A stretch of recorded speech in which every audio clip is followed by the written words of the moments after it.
2 రోజులు జట్కా నరసయ్య ఇంట్లో తలదాచుకున్నాం. ఆ 2 రోజులు 2 యుగాలుగా గడిచాయి. పగలల్లా నేను పని కోసం ఎక్కడో తిరిగొచ్చేవాణ్ణి. రాత్రి పడుకునేటప్పుడు చాలా ఇబ్బందిగా ఉండేది. కాళ్ళు చాపుకునేందుకు వీల్లేనంత ఇరుగ్గా ఉండేది. అక్కడికి నరసయ్య బయట బండిలోనే పడుకునేవాడు.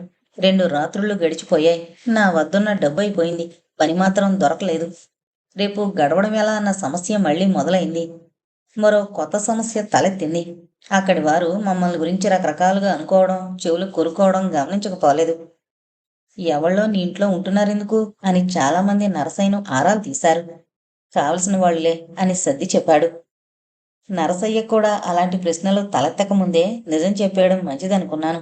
ఎందుకనంటే మాకు ఆశ్రయం ఇచ్చి ఆదుకున్నాడు. చూడబోతే మంచి వ్యక్తిలా ఉన్నాడు. మా గురించి అతనికి చెప్పడం వల్ల జరిగే నష్టం ఏమీ లేదు.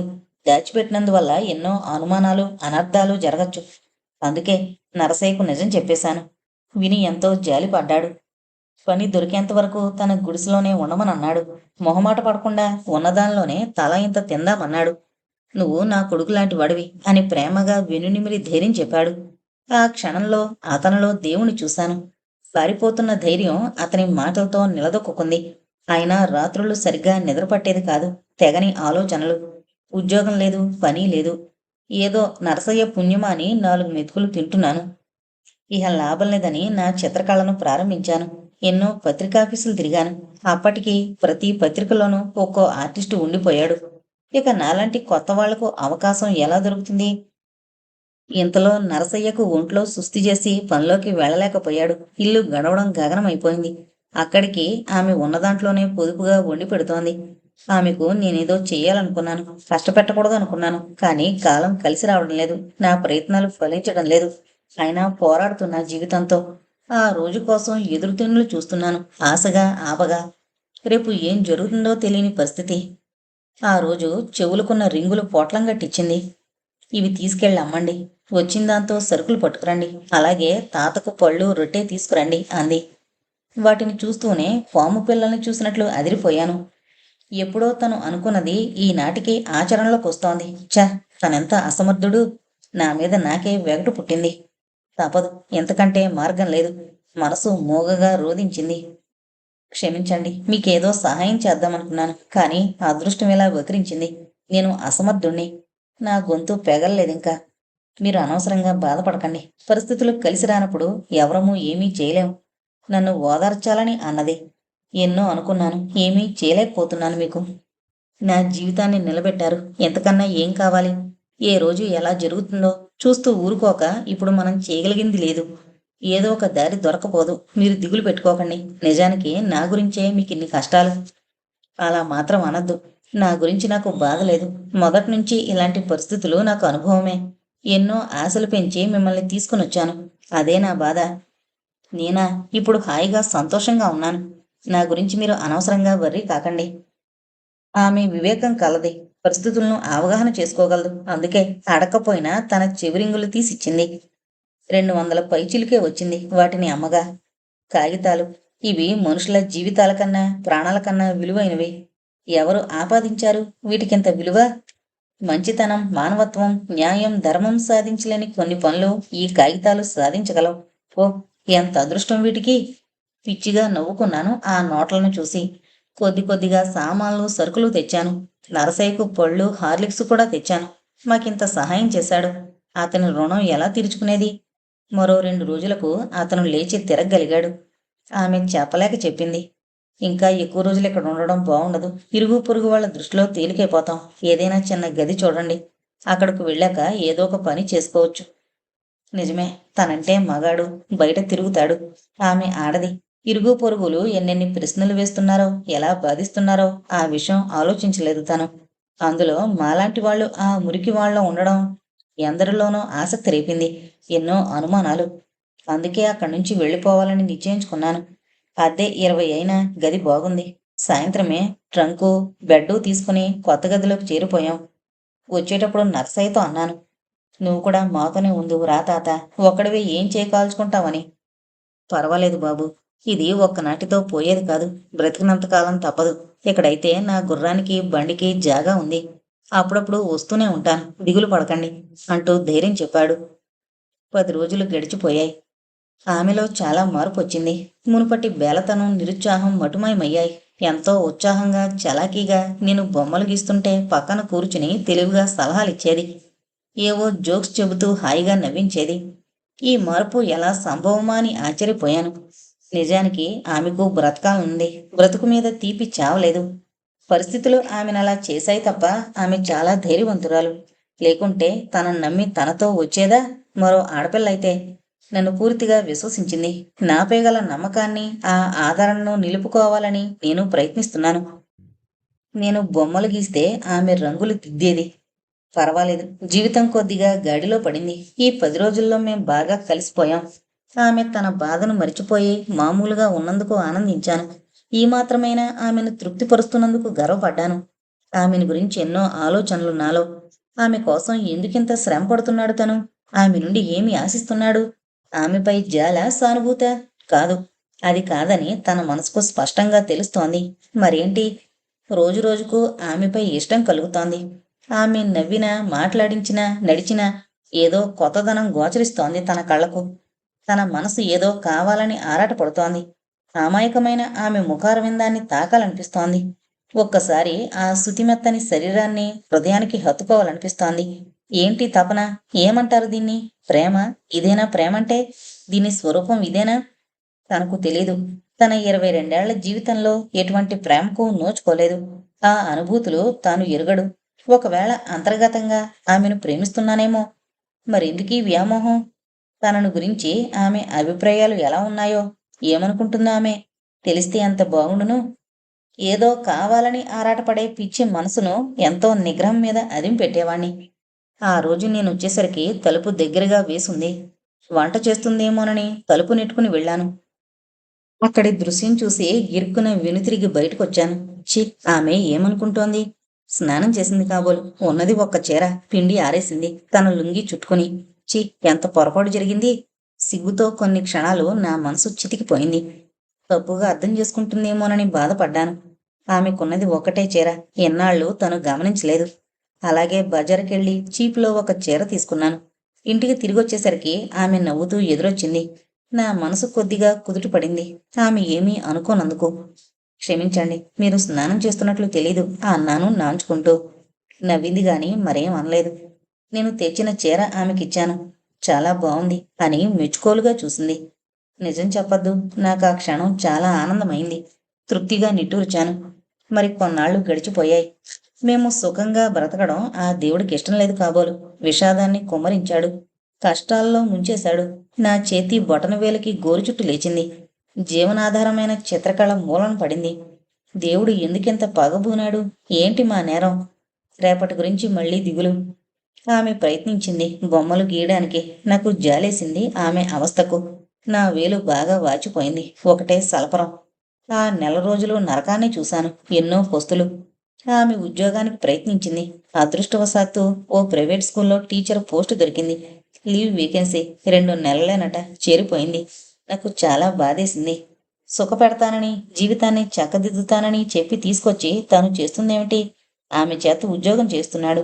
ఆమె సంపాదనతో బ్రతకాల్సి వచ్చినందుకు సిగ్గుపడలేదు గాని పని చేస్తున్నందుకు మాత్రం ఎంతగానో కుంగిపోయాను. చెయ్యి బాగవుతూనే ఉద్యోగ ప్రయత్నం గట్టిగా చెయ్యాలనుకున్నాను. ఉదయం లేచి వంట అది పూర్తి చేసుకుని 9 కల్లా ఆదరాబాదరాగా స్కూలుకు వెళ్ళిపోయేది. మరలా సాయంత్రం 5 గంటలకు వచ్చేది. ఆమె ప్రతిరోజు 2 మైళ్ళు నడిచి వెళ్లి ఉద్యోగం చేస్తోంది, కష్టపడుతోంది. తాను మాత్రం నిస్సహాయంగా ఉండిపోయాడు. కనీసం ఆమె వచ్చేసరికి వంటైనా చేసి పెడదామనుకున్నాడు. ఒకరోజు ఆమె వచ్చేసరికి అన్నం వండి సాంబారు చేశాను. కుళాయి నుంచి నీళ్లు తెచ్చి పోశాను. ఇల్లంతా కసు ఊడ్చాను శుభ్రంగా. ఆమె వస్తూనే ఏంటిది అని ఆశ్చర్యపోయింది. కొంచెం భారం తగ్గిద్దామని చిన్న హెల్ప్. నవ్వాను. ఆమె నవ్వలేదు. కోపంగా చూసింది. మిమ్మల్ని ఎవరు చేయమన్నారు ఈ పనులు? నేను ఇక్కడ ఉండడం ఇష్టం లేకపోతే చెప్పండి, వెళ్ళిపోతాను. అంతేగాని. శ్యామల. చటుక్కున నాలుగు కరుచుకున్నాను నా తొందరపాటుకి. ఇదేం మొదటిసారి ఆమెను పేరు పెట్టి పిలవడం. ఏమనుకుంటోందో ఆమె? క్షమించండి, తొందరలో నోరు జారాను. నొచ్చుకున్నాను. నిజంగా నేను ఉండడం మీకు ఇష్టం లేదు? లేదు, నాకు అలాంటి ఉద్దేశం లేదు. కంగారు పడ్డాను. లేకుంటే ఏంటండి, ఇన్ని రోజుల నుండి కలిసి ఉంటున్నాం, ఇంకా నన్ను అండీ గిండి అంటూ పైకెక్కిస్తున్నారు? అలా మన్నించడంలో మీరు దూరంగా జరుగుతున్నారు. నేను చేసే పనులు మీరు చేసి నన్ను అవమానపరుస్తున్నారు. నన్నొక కృతజ్ఞత లేని దానిగా చిత్రిస్తున్నారు. నేను మీకు ఏమీ కాను. ఈ ప్రపంచంలో ఎవరూ లేరు. ఎవరికీ కాని దాన్ని. దోసిట్లో మొహం కప్పుకుని బౌరుమంది. ఆమె ఆవేదనకు కారణం అర్థమైంది. నువ్వంటే నాకు చాలా ఇష్టం. నిన్ను కష్టపెట్టకూడదనే నా భావన. నీకు తోడుగా జీవితాంతం నేను నడుస్తాను. నీకు నేనున్నాను. ఈ లోకం ఏమన్నా అనని, ఏమైనా కాని నిన్ను దూరం చేసుకోను అని చెప్పాలనుంది. మనసు విప్పి నా ఇష్టాన్ని, ప్రేమను ఆమెకు చెప్పాలనుంది. కానీ చెప్పలేకపోయాను ఎందుకో. అది కాదు, మీరు పగలంతా స్కూల్లో అలసిపోయి వస్తారు. మళ్ళీ ఈ పనులన్నీ చేసుకోవాలంటే ఇబ్బంది కదూ. అయినా నాకిదేం కొత్త కాదుగా. ఇంతకుముందు నా వంట నేనే చేసుకునేవాణ్ణి. ఇప్పుడు పనిలేక బోరుగా ఉంది. వాతావరణం తేలికపరచాలని నవ్వాను. ఇన్ని మాటలెందుకు? నీ సంపాదనతో బతకడం నామోషిగా ఉందని చెప్పండి. అయినా నేనెవర్ని? మీ మీద నాకేం అధికారం ఉంది? నేను అనాథను అంతే. నాకంతకంటే ఏ విలువ లేదు. అక్కడి నుండి వెళ్ళిపోయింది. ఈ సంఘటనతో ఆమెను గురించి పూర్తిగా తెలుసుకున్నాను. నేనంటే ఇష్టపడుతోంది. పేరు పెట్టి పిలవకపోవడంతో నేను దూరం అవుతున్నానని ఫీల్ అవుతోంది. నేను కష్టపడితే ఆమె కష్టపెట్టుకుంటుంది. నాకింకా దగ్గరకు రావాలనుకుంటోంది. ఇద్దరి మనస్థితి ఒకలాగే ఉంది. ఇద్దరి మధ్య ఏదో సున్నితమైన బంధం అల్లుకుపోయింది. ఒకరి పొందు కొరకు ఒకరు తప్పిస్తున్నారు. ఏవో పొరలు అడ్డుపడుతున్నాయి తప్ప ఇద్దరం ఒకలాగే ఆలోచిస్తున్నాం. ఒకరి మనసులోంది ఒకరు చెప్పుకోలేకపోతున్నాం. ఆలోచిస్తుంటే చిత్రంగానూ విచిత్రంగానూ ఉంది. ఆమె విషయం ఏమో గాని తను మాత్రం ఆమె పొందుకై తప్పిస్తున్నాడు. శాశ్వతంగా ఆమెను తనదానిగా చేసుకోవాలనుకుంటున్నాడు. చీకటి తెరలు ఒక్కొక్కటిగా పృథ్విని మింగేస్తున్నాయి. నక్షత్రమాలికలు తమ డ్యూటీకి బయలుదేరాయి చంద్రునితో. ఎన్ని యుగాల శాపమో వారిది. వీధిలో దీపాలు వెలిగాయి. ఆలోచనలతో ఎంతసేపు గడిపానో తెలియలేదు. లేచి లాంతరు వెలిగించాను. ఆమె గదిలోకి వెళ్ళాను ల్యాంప్ తీసుకుని. మంచం మీద పడుకుని పైకప్పుకేసి చూస్తోంది. నన్ను చూసి ఆ వైపు తిరిగి పడుకుంది. ఎందుకో నాకు నవ్వొచ్చింది. కొన్ని క్షణాలు అలాగే నిల్చుండిపోయాను. లేవండి, భోజనం చేద్దాం అన్నాను. ఆకలి లేదు, ముక్తసరిగా అంది. ఆమె బాధపడడం లేదు, అలిగింది. ల్యాంపు కింద పెట్టి ఆమె పక్కన కూర్చున్నాను. నేను తినను మీరు రాకుంటే. ఆ పాపం మీకే ఉడికించాను. ఆమె మాట్లాడలేదు, బిర్రబీసుకుంది. నాకు ఆనందంగానూ సంతోషంగానూ ఉంది. ఆమె నాపై అలగడం, నేను బ్రతిమలాడ్డం. ఏదో కొత్తగా హాయిగా అనిపించింది. నాకు తెలియకుండానే ప్రేమ పొంగింది ఆమెపై. శ్యాము అన్నాను పారవస్యంగా. చటుక్కున లేచి కూర్చుంది. నా కళ్ళలోకి చూసింది. నేను ప్రేమగా చూశాను. ఆమె కళ్ళు మెరిశాయి సంతోషంగా. మా కళ్ళు మాట్లాడుకున్నాయి కొన్ని క్షణాలు. హృదయాలు భాషలు చేసుకున్నాయి. లేవండి, భోంచేద్దాం చిన్నగా నవ్వింది. నా మనసు తేలికైంది. ఆమె హృదయం అర్థమైంది. ఆ తర్వాత ఎన్నో కబుర్లు నంచుకుంటూ తృప్తిగా భోంచేశాం. ఆ రాత్రి నాకు సరిగా నిద్ర పట్టలేదు. స్వప్నాలు, తీయని స్వప్నాలు. ఆమె నేను చేరువుగా ప్రేమగా. ఆమె చూస్తోంది నా వైపే చిలిపిగా. నేను చూస్తున్నాను కొంటెగా. ఆమె నవ్వింది గలగల. నేను పొంగిపోయాను. నా చేతిని నిమిరింది. ఆ స్పర్శ హాయిగా ఉంది. నేను తాకాను మృదువుగా ఆమె శరీరాన్ని. ఎంతో హాయి, ఏదో మధురానుభూతి. హృదయం పులకించింది పరవశంతో. నాకు మాటలు రావడం లేదు. ఏదో మాట్లాడాలనుంది. ఆమెకు అలానే ఉంది. వాలిపోతున్నాయి కళ్ళు బరువుగా. నేను తేలిపోతున్నాను. ఏదో దివ్య లోకాల్లోకి, ఏకాంతంలోకి, ఇద్దరం ఒక్కటిగా. మరనాడు స్కూల్కి వెళుతూ ఇన్నాళ్లయింది విజయవాడొచ్చి, కనీసం కనకదుర్గనైనా చూపించలేదు నిష్ఠూరంగా అంది. ఆ మాటల్లో నిష్ఠూరం కన్నా చనువు, ఆత్మీయత తొంగి చూస్తున్నాయి. ఎక్కడికైనా వెళ్ళి హాయిగా గడిపొద్దామనుకుంటుంది కొద్దిసేపు. నిజమే, దాదాపు నెలయింది ఈ ఊరొచ్చి. ఈ నెల రోజుల్లో శ్యామల్ని ఎక్కడికి తీసుకువెళ్ళలేదు. ఎప్పుడూ జీవితాన్ని, జీవనాన్ని గురించి ఆలోచనలే తప్ప మరో ఆలోచనలు రాలేదు నాకు. ఏమైనా అప్పుడప్పుడు అలా బయటకు తీసుకువెళ్ళాలనుకున్నాను. ఈ రోజు వెళదాం, త్వరగా వస్తే. ఏం వద్దులేండి, నేను అడిగేదాకా మీకు తోచదు. అన్నీ నేనే చెప్పాలి. అన్నీ అంటే నిజమే. ఆమెకు ఆనందం చేకూర్చే పని తనకై తాను ఏనాడూ చేయలేదు. ఇక ముందు అలా చేయకూడదు. ఆమె అడక్కముందే అన్నీ చూపించాలి, సంతోషపెట్టాలి అనుకున్నాను. దాసుని తప్పులు దండంతో సరి. మరోసారి అలా జరగదని అభిమిస్తున్నాను. పొండి. సిగ్గుతో నవ్వుతూ నా బుగ్గ మీద పొడిచి వెళ్ళింది. ఆ స్పర్శ నాలో గిలిగింతలు రేపింది. అనుభూతి గుండెల్ని మదించింది. తీయని మైకంతో ఒళ్ళు పులకరించింది. ఒకరిపై ఒకరికి అంతులేని అనురాగం. చేరువు కావాలని ఆత్రపడుతున్నాం లోపల. బయటపడలేకపోతున్నాం. మగవాణ్ణి నేనే బయటపడలేకపోతున్నాను. మరి శ్యామల ఆడపిల్ల. ఈరోజు శ్యామలతో హాయిగా గడపాలనుకున్నాను. ఈ బాధలు ఎప్పుడూ ఉండేవే. లేచి వెళ్లి పెట్టి గాలించాను. పాతవి 2 చిత్రాలు కనిపించాయి. వాటిని తీసుకుని చాలా చోట్ల ప్రయత్నించాను. ఏ మహానుభావుడన్నా కొంటాడేమోనని. తిరగ్గా తిరగ్గా ఓ ధర్మాత్ముడు రెంటికి కలిపి 15 ఇస్తానన్నాడు. మరొకప్పుడైతే ఒక్కొక్కటి 20కి తక్కువిచ్చేవాణ్ణి కాదు. అవసరం శ్యామల్ని సంతోషపెట్టాలి. కనకదుర్గను చూపించాలి. సినిమాకి తీసుకెళ్ళాలి. అటు నుంచి అటే హోటల్లో భోజనం. మల్లెలు కొనాలి. చాలా ఉన్నాయి. 15 తీసుకుని ఇంటికి చేరాను. శ్యామల కోసం 1000 కళ్ళతో ఎదురు చూస్తున్నాను. క్షణమొక యుగంగా కాలం అతి భారంగా దొర్లుతోంది. కొంచెం సేపు నిద్రపోదామనుకున్నాను. లాభం లేదు. నిమిషాలు గంటలు దొర్లుతున్నాయి. శ్యామల రాలేదు. మనసు మూలుగుతోంది నిరాశగా. అబ్బా, 4 అవుతోంది. మరో గంటలో శ్యామలొచ్చేస్తోంది. ఇద్దరం రోడ్డు మీద పక్కపక్కన నడిచి వెళతాం. తను గర్వంగా చూస్తాడు జనం వైపు. శ్యామల వంటి సుందరాంగి తన వెంట నడుస్తుంటే తనకు గర్వం కాదు? ఓ, ఎంత మధురం! ఏది శ్యామల ఇంకా రాదేంటి? వస్తుండాలి ఈ పాటికి. పాపం 2 మైళ్ళు నడిచి రావాలి కదా. రోజు నడిచి పోవడం, నడిచి రావడం. కాళ్ళు నొప్పి పుట్టావు. తనకు త్వరగా ఉద్యోగం దొరికితే బావుణ్ణు. శ్యామల్ని కంటికి రెపలా చూసుకుంటాను. హాయిగా రోజు షికార్లకు వెళ్ళొచ్చు. ఇంటి పని చేసేందుకు ఓ పని పిల్లను సాయం పెట్టాలి. శ్యామల ఎప్పుడూ కంటతడి పెట్టకూడదు. ఆనందంగా హాయిగా నవ్వుతూ ఉండాలి. ఆ చిరునవ్వుల కడలిలో తాను కరిగిపోవాలి. ఆమె తనది కావాలి. ఆ ప్రేమమయ హృదయంలో తనకొక్కనికే చోటుండాలి. అనురాగం చిందించే ఆ కళ్ళలోకి చూస్తూ ఎన్ని కష్టాలనైనా చిరునవ్వుతో భరించొచ్చు. శ్యామల కన్నా అపరూపమైంది తనకేముంది? ఆమెతోటిదే తన లోకం. ఆమె కోసమే తను శ్రమించేది. ఆమె లేనిదే తను లేడు. ఊహలు ఎంత బావున్నాయి వాస్తవం కన్నా. అదిగో శ్యామలొస్తోంది. తన ప్రేమరాణి వస్తోంది రాజహంసలా. తన దేవత తన కోసం వస్తోంది. అదేంటి అలా ఉంది? ఆ పెదవుపై చిందులేసే చిరునవ్వేది? ఆ మొహంలో వెలుగొందు సంతోష రేఖలు ఏమయ్యాయి? ఆ నడకలో ఉత్సాహమేది? ఎందుకంత నీరసంగా వస్తోంది? పనివల్ల అలసట, లేక మరొకటా? ఆత్రంగా ఎదురెళ్ళాను. ఏం జరిగింది? ఎందుకలా ఉన్నావు? ఆమె మాట్లాడలేదు. మౌనంగా చూసింది. అదిరిపడ్డాను ఆ కళ్ళను చూసి. ఏడ్చి ఎర్రనైన కళ్ళు మంకెన పువ్వుల్లా ఉన్నాయి. శ్యామల ఏడ్చిందా? ఎందుకు? అయ్యో, నా శ్యామలకేమైంది? శ్యాము, ఏం జరిగింది? ఎందుకలా ఉన్నావు? ఆతృతతో అనునయంగా అడిగాను. ఏం లేదు. ముందు ఇంటికి వెళదాం పదండి. అందరూ మనల్ని చూస్తున్నారు అని తలంచుకుని నడుస్తోంది చకచక. నేను అయోమయంగా అనుసరించాను. ఇంటికి చేరాక కాళ్ళన్నా కడుక్కోకుండా మంచం మీద పడిపోయింది. వెక్కి వెక్కి ఏడుస్తోంది. నా గుండెల్లో మేకులు దించుతున్నారెవరో. నా కళ్ళల్లో సూదులు గుచ్చుతున్నారెవరో. మెదడిని సుత్తితో మోదుతున్నారు. గుండె విలవిల్లాడింది. కళ్ళు జలజలా రాల్చాయి కన్నీళ్లు. మెదడులో పోటు.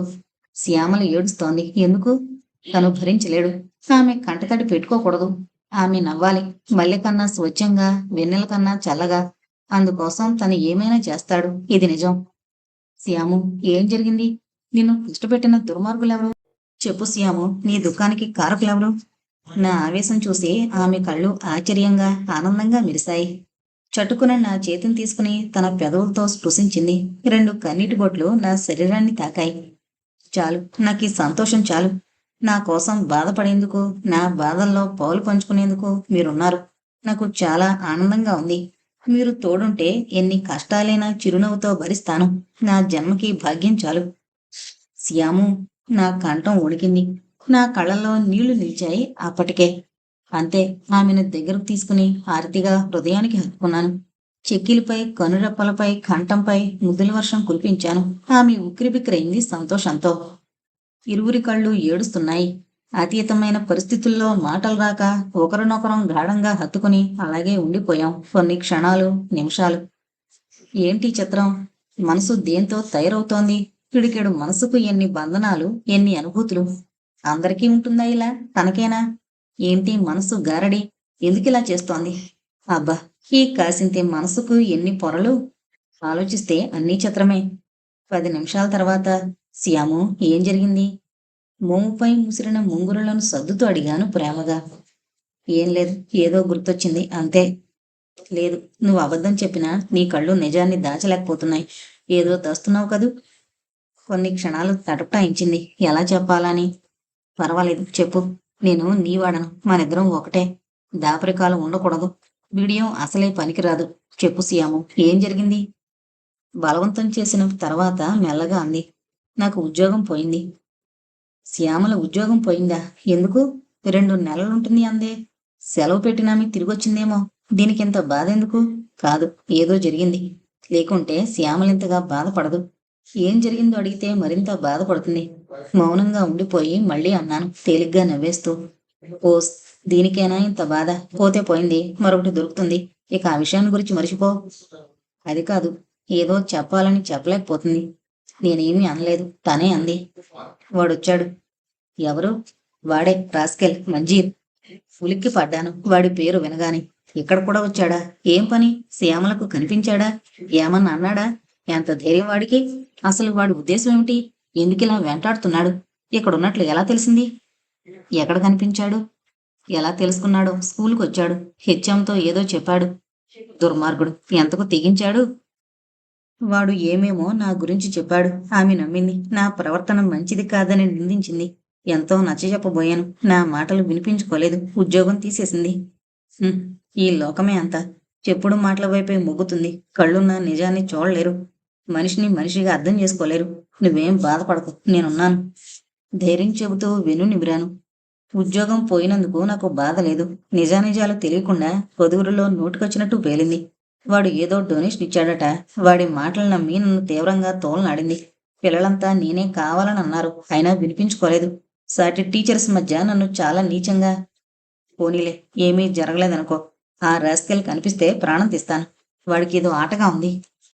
మామూలు మనుషులం కావడానికి 2 రోజులు పట్టింది. శ్యామల్ని సినిమాకి తీసుకెళ్లాలని, ఊరు చూపించాలని ఎన్నో అనుకున్నాను. కుండెడు పాలలో ఓ విషపు బిందువు పడినట్లు వాడి ఆగమనంతో మా మనసులు అల్లకల్లోలమయ్యాయి. మాసిపోతున్న గాయం తిరిగి కెలికినట్లయింది. అసలు వాడికి ఎందుకింత కక్ష? రాహువులా అడుగడుగునా అడ్డు తగులుతున్నాడు. ఆనందాన్ని హరించేస్తున్నాడు. లోకంలో కొందరు బాధపడ్డానికే పుడితే, కొందరు ఎదుటి వాళ్ళని హింసించడానికే పుడతారేమో. మమ్మల్ని అవమానపరిచినందువల్ల వాడికి ఏంటి ఆనందం? ఒకరు బాధపడుతుంటే చూసి నవ్వుకోవడం, ఇదేనేమో పైశాచిక ఆనందం. మరో వారం రోజులు గడిచిపోయాయి. మళ్ళీ మామూలే. సమస్యలు మొదలు. రేపటి గురించి దిగులు. చాలా చోట్ల ప్రయత్నించాను పని కోసం. ఒకప్పుడు చిన్న చిన్న పనులు చేయడానికి అభిమానపడ్డాను. ఇప్పుడు ఎలాంటి పనికైనా సిద్ధమే, కానీ పనే లేదు. ఈ దేశంలో అడగ్గానే పని దొరికితే ఆత్మహత్యలు, ఆకలి చావులు ఉండవనుకుంటాను. బొమ్మలు గీయడానికి చేతి వేలింకా స్వాధీనంలోకి రాలేదు. ఉదయం పోతే సాయంత్రం దాకా తిరిగేవాణ్ణి. అలసిన దేహంతో, పీకుపోయిన ముఖంతో కాళ్ళీడుచుకుంటూ ఇంటికి చేరేవాణ్ణి. శ్యామల ఓదార్చుతుంది, ధైర్యం చెబుతుంది. జీవితంపై ఆశను, మమకారాన్ని పెంచేది. ఆమె చల్లని మాటల్లో, ఊరడింపులో కొద్దిగా సేద తీరేవాణ్ణి. మొదట్నుంచి నా గురించి నేను ఏనాడూ చింతించలేదు. శ్యామల విషయమే నన్ను అమితంగా కుంగదీస్తోంది. ఎన్నో చెప్పాను, ఏమేమో ఆశలు రేపాను. ఏమీ చేయలేకపోతున్నాను. నన్ను నమ్ముకునొచ్చింది. నాతో పాటే పస్తులుంటుంది. బాధల్ని, అవమానాలు భరిస్తుంది. నేను అసమర్థుణ్ణి. శ్యామలకేమీ చేయలేకపోతున్నాను. రాత్రులు సరిగ్గా నిద్రపట్టడం లేదు. ఆలోచనలు మెదడుని కొరుకు తినేవి. భవిష్యత్తు భయంకరంగా గర్జిస్తూ ఎదుట నిలిచి భయభ్రాంతుల్ని కలగజేసేది. పిచ్చి పిచ్చి ఊహలు మనసును తొలిచేసేవి.